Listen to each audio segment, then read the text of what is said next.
तुम्हाला उत्तम चांगलं भाषण करायचं असेल, उत्तम वक्ता बनायचं असेल तर भाषणामध्ये तुमचे शब्द कमी पर्सेंटेज असतील तरी त्याला महत्व आहे, कारण विदाऊट शब्द आपण भाषण करूच शकत नाही.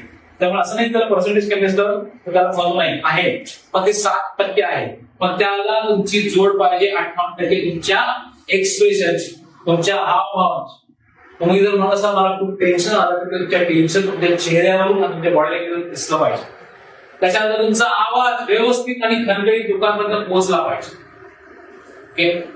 उत्तम वक्ता बनण्यासाठी ना ह्या 3 गोष्टींबरोबर आणखी 2 गोष्टी फार इम्पॉर्टंट आहेत.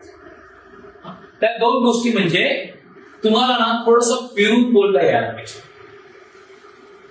मी तुम्हाला जो काय स्टेज असेल त्या स्टेजचा चांगला पुरेपूर वापर करून तुम्हाला बोलता यायला पाहिजे. आपल्या सगळ्यांना सवय लागलेली आहे पोडियमची. पोडियम आपल्याला का आवडतो? का आवडतो? बॉडी लँग्वेज आपली बॉडी लँग्वेज आपली जाते, पण सर्वात महत्त्वाचं काय झालं जातं?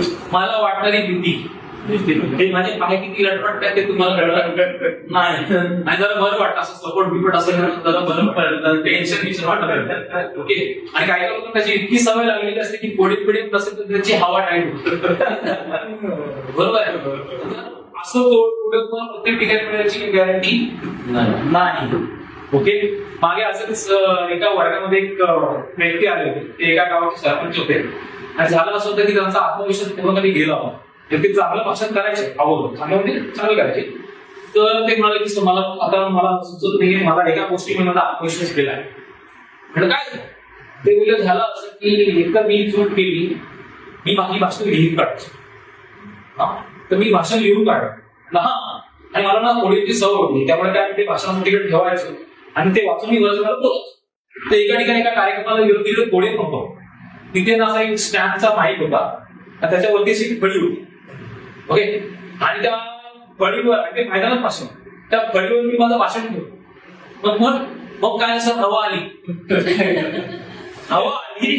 आणि ते भाषण उडालं. ते भाषण पुढे पुढे पडले, मी त्याच्या पाठीपाठी पडतो. आणि हा सगळा प्रसंग त्या प्रेक्षकांना तुम्हाला घडला, सगळे लोक माझ्यावर हसत होते. आणि तो त्यामुळे माझा तो एकदम आत्मविश्वास वगैरे गेलाय. आता मला सांगा, ह्या प्रसंगातून तुम्हाला एक गोष्ट शिकायला मिळालं असेल का? भाषण लिहून काढायचं, भाषण कधी लिहून नाही काढायचं. मी तुम्हाला सांगेन त्याच्याबरोबर आणखी पुढे काय काय सांगेन. तर तुम्हाला असं वाटलं की 3 गोष्टींवर आणखी एक गोष्ट महत्वाची आहे, म्हणजे फिरून बोलणं. फिरून बोलणं म्हणजे तुमचा जो स्टेज असेल त्या स्टेजचा व्यवस्थित वापर करणं.